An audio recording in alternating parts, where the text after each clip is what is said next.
Hello friends, चलिए अब वहीं से वीडियो को स्टार्ट करते हैं।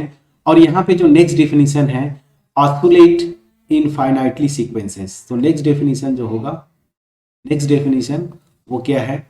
ऑसिलेट, ऑसिलेट इनफाइनाइटली, इनफाइनाइटली, ठीक है ना। तो ऐसी सीक्वेंसेस जो कि ऑसिलेट करती हैं इनफाइनाइटली। अब देखिए इनको कैसे डिफाइन करेंगे। कैटेगरीज आपको क्लियर हो गया। अनबाउंडेड सीक्वेंस, इस ग्राफ से सब कुछ क्लियर होता है। अनबाउंडेड सीक्वेंस है तो या तो मेजर दो कैटेगरीज हैं, डाइवर्स करेगी या तो ऑसिलेट करेगी।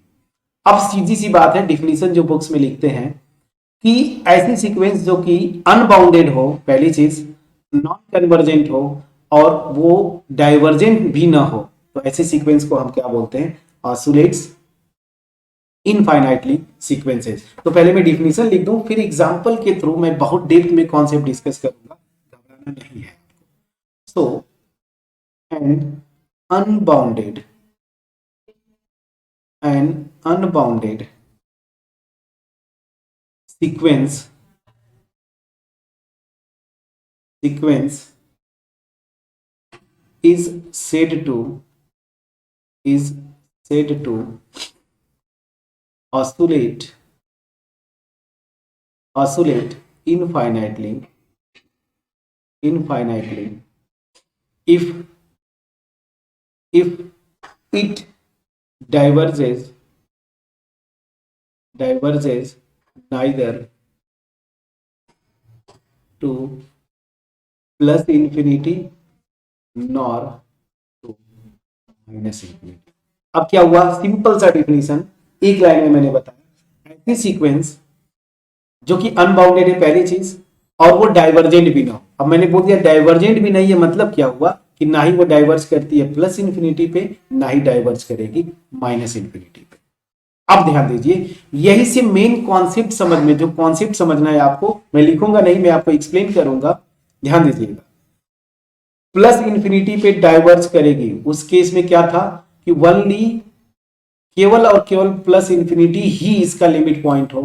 और मैं बोलता था कि माइनस इंफिनिटी पे डाइवर्स करेगी, आपको पहले तो ये अनबाउंडेड होना चाहिए। तो अनबाउंडेड है और केवल उसके पास लिमिट पॉइंट प्लस इंफिनिटी है, तो वो डाइवर्स करती है प्लस इंफिनिटी पे। अनबाउंडेड है और केवल लिमिट पॉइंट माइनस इंफिनिटी है, ओनली माइनस इंफिनिटी अगर उसका लिमिट पॉइंट है, तो हम बोलते हैं कि डाइवर्स करती है माइनस इंफिनिटी पे। तो ये क्या बोल रहा है ऑसिलेट्स इनफाइनाइटली में, कि ना ही डाइवर्स करेगी प्लस इंफिनिटी पे, ना ही डाइवर्स करेगी माइनस इंफिनिटी पे। इसका मतलब क्या हुआ कि सीक्वेंस तो अनबाउंडेड होगी, इसमें कोई दो राय नहीं, बट प्लस इंफिनिटी अगर मैं बात बोलता हूं तो उसके अलावा भी एक लिमिट पॉइंट आना चाहिए।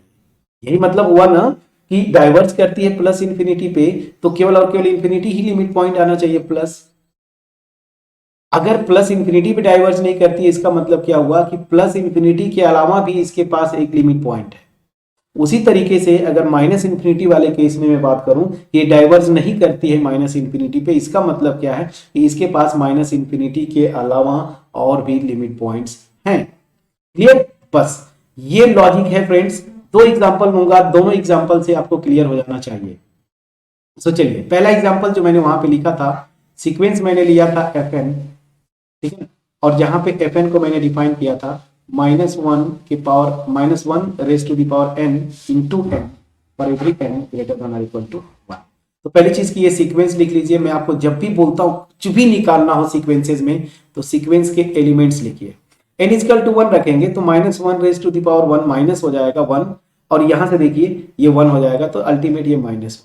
n इक्वल टू 2 रखेंगे तो ये 2 आएगा। n इक्वल टू 3 रखेंगे -3, चेक करते चलिएगा। 4 रखेंगे 4, n इक्वल टू 5 रखेंगे -5, फिर 6, फिर -7, फिर 8 एंड सो ऑन। अब इसका पैटर्न देखिए जरा, यही से सब कुछ समझ में आएगा। Minus infinity plus infinity, sequence का पहला element -1, second element 2, third element -3, fourth element 4, fifth element -5, sixth element 6, seventh element -7, ठीक है ना, एट्थ एलिमेंट 8। प्लीज चेक करिएगा। अब हो क्या रहा है, कर्सर पे आपको ध्यान देना है फ्रेंड्स, कर्सर पे ध्यान दीजिए अभी आप। पहला एलिमेंट यहां, सेकेंड एलिमेंट भागा इधर, थर्ड एलिमेंट यहां भागा, फोर्थ एलिमेंट यहां भागा, फिफ्थ एलिमेंट फिर वापस यही से यहां पे गया, फिर सेवेंथ एलिमेंट, फिफ्थ एलिमेंट यहां पे, सिक्स्थ एलिमेंट फिर यहां भागा, सेवेंथ एलिमेंट फिर इधर, एट्थ एलिमेंट फिर इधर। तो पैटर्न क्या बन रहा है समझिएगा, ऑसिलेट करते जा रही है, देखिए ऑसिलेट कर रही है कि नहीं, लेकिन ये जो ऑसिलेट कर रही है किन दो नंबर्स के बीच में ऑसिलेट करेगी, ये देखना है आपको। तो देखिए पैटर्न कैसे बढ़ रहा है, इधर किधर भाग रही है माइनस इंफिनिटी की तरफ इधर, और इधर कहां भाग रही है प्लस इंफिनिटी की तरफ। तो मतलब क्या हो गया कि ये जो दो नंबर्स के बीच में, ऐसे समझना है रफली, जिन दो नंबर्स के बीच में ऑसिलेट कर रही है, ये दोनों नंबर क्या है, एक माइनस इंफिनिटी है, एक प्लस इंफिनिटी, पहला चीज। अब दूसरा चीज है लिमिट पॉइंट्स पहले निकाल, क्या लिमिट पॉइंट्स। तो डेफिनेशन से क्या था, इसके पास तो कोई फाइनाइट लिमिट पॉइंट नहीं है, लेकिन इसके दो लिमिट पॉइंट्स हैं। आधे एलिमेंट्स प्लस इंफिनिटी की तरफ भाग रहे हैं और आधे एलिमेंट माइनस इंफिनिटी की तरफ भाग रहे हैं।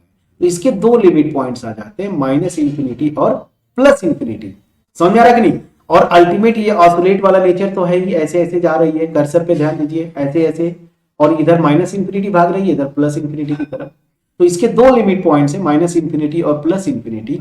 तो इसका मतलब क्या हो गया कि ये माइनस इंफिनिटी पे भी डाइवर्ज नहीं करेगी और प्लस इंफिनिटी पे भी डाइवर्ज नहीं करेगी। माइनस इंफिनिटी पे डाइवर्ज करती तो केवल और केवल यही एक लिमिट पॉइंट होता, और अगर प्लस इंफिनिटी पे जाती तो ये केवल और केवल प्लस इंफिनिटी ही लिमिट पॉइंट होता। लेकिन इसके पास दो लिमिट पॉइंट्स हैं, और दो लिमिट पॉइंट्स है मतलब ये ना ही डाइवर्ज करती है प्लस इंफिनिटी पे, ना ही डाइवर्ज करती है माइनस इंफिनिटी पे। इसका मतलब क्या हो गया, ये सीक्वेंस जो है ऑसिलेट करती है, क्या ऑसिलेट इनफाइनाइटली, इनफाइनाइटली, ठीक है ना फ्रेंड्स, क्योंकि जो लिमिट पॉइंट्स है वो प्लस और माइनस इंफिनिटी है।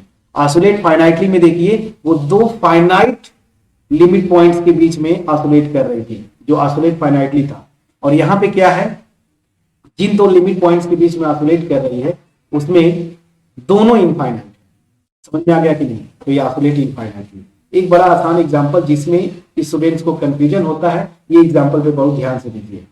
यहां पे मैं सीक्वेंस लेता हूं fn, जहां पे सीक्वेंस का एलिमेंट क्या है 1 2 1/2 3 1/3 फिर 4 1/4, इस तरह से ये सीक्वेंस मैंने लिया, ठीक है ना। अब देखिए ये सीक्वेंस क्या करेगी, तो ध्यान दीजिए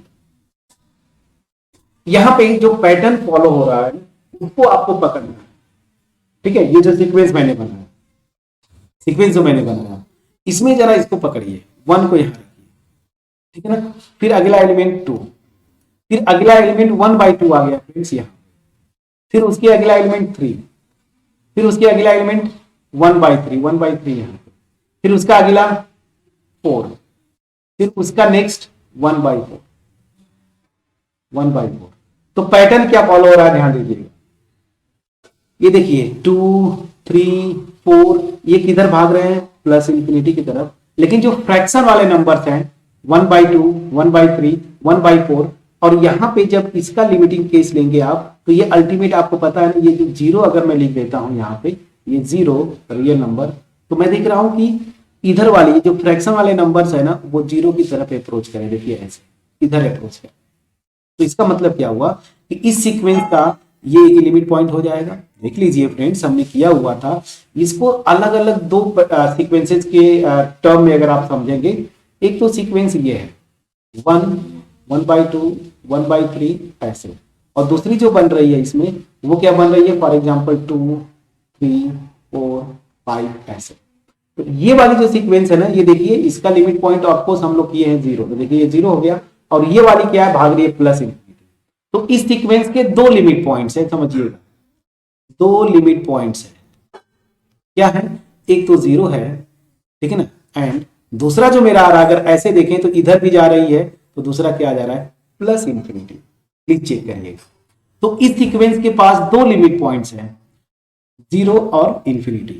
अब देखिए कुछ स्टूडेंट बोलते हैं कि ये ऑसिलेट करती है फाइनाइटली। नहीं फ्रेंड्स, ऑसिलेट करेगी फाइनाइटली में तो दो जो लिमिट पॉइंट्स होते हैं वो फाइनाइट रियल नंबर्स होने चाहिए, उनके बीच में ऑसिलेट करती है। लेकिन यहाँ पे पैटर्न क्या बन रहा है, कर्सर पे ध्यान दीजिएगा, कर्सर पे 1, फिर 2, ठीक है 2, उसके बाद फिर 1/2, फिर 3, फिर 1/3, फिर 4, फिर 1/4। तो हो क्या रहा है, ऑसिलेट कर रही है, बिल्कुल कर रही है, लेकिन इधर जो ऑसिलेट करे लेफ्ट की तरफ वो 0 पे जा रही है, ये फाइनाइट लिमिट पॉइंट है। लेकिन इधर जो जा रही है वो प्लस इंफिनिटी की तरफ भाग रही है। समझ में आ गया कि नहीं आ गया? तो यहाँ पे जो ऐसे समझे, जो दो नंबर्स के बीच में ऑसिलेट कर रही है उसमें एक तो फाइनाइट है लेकिन दूसरा क्या है, प्लस इंफिनिटी। दैट मींस क्या हुआ, ये ऑसिलेट फाइनाइटली नहीं होगा, ये ऑसिलेट इनफाइनाइटली होगा। दूसरे तरीके से लिमिट पॉइंट तो प्लस इंफिनिटी है, लेकिन दूसरा भी लिमिट पॉइंट आ जा रहा है उसके साथ साथ 0, तो ये डाइवर्स नहीं करेगी प्लस इंफिनिटी पे। क्यों? प्लस इंफिनिटी के अलावा भी एक लिमिट पॉइंट है जो कि फाइनाइट है, तो ये डाइवर्स भी नहीं कर रही है, ऑसिलेट फाइनाइटली भी नहीं है। तो इसका मतलब क्या हो जाएगा, ये सीक्वेंस जो है ऑसिलेट इनफाइनाइटली। प्लीज बोलिएगा। तो अब आपकी ड्यूटी शुरू होती है। यहां पे मेरा पोर्शन जो है, यहीं पे ये जो टॉपिक थी ना, अनबाउंडेड सीक्वेंसेस, जो सॉरी नॉन कन्वर्जेंट सीक्वेंसेस, इस पे मैंने डेप्थ में जाके जितना मैं बता सकता था आपको यहाँ पे बताने की कोशिश किया, हर एक कॉन्सेप्ट को बताने की कोशिश किया, पहले ग्राफ से, फिर यहाँ पे ऐसे एरो मैं आपको बता के, तो यहाँ पे आपको चीजें समझ में आ गई होगी कि कब कोई अगर कन्वर्जेंट सीक्वेंस है, सॉरी कोई भी नॉन कन्वर्जेंट सीक्वेंस है तो उसको कब ऑसिलेट फाइनाइटली बोलते हैं, कब डाइवर्जेंट बोलते हैं, कब ऑसिलेट इनफाइनाइटली बोलते हैं। मैंने डिफाइन भी किया, कॉन्सेप्ट भी बताया, उसके साथ साथ एग्जाम्पल्स को भी लेके मैंने साथ साथ आपको बताया। अब आप एग्जाम्पल्स उठाइए और इसको करने की कोशिश करिए। बहुत ही इंपॉर्टेंट कॉन्सेप्ट था, स्टूडेंट्स को यहाँ पे जनरली कंफ्यूजन होता है, तो इसको मैंने ढंग से बताने की कोशिश किया।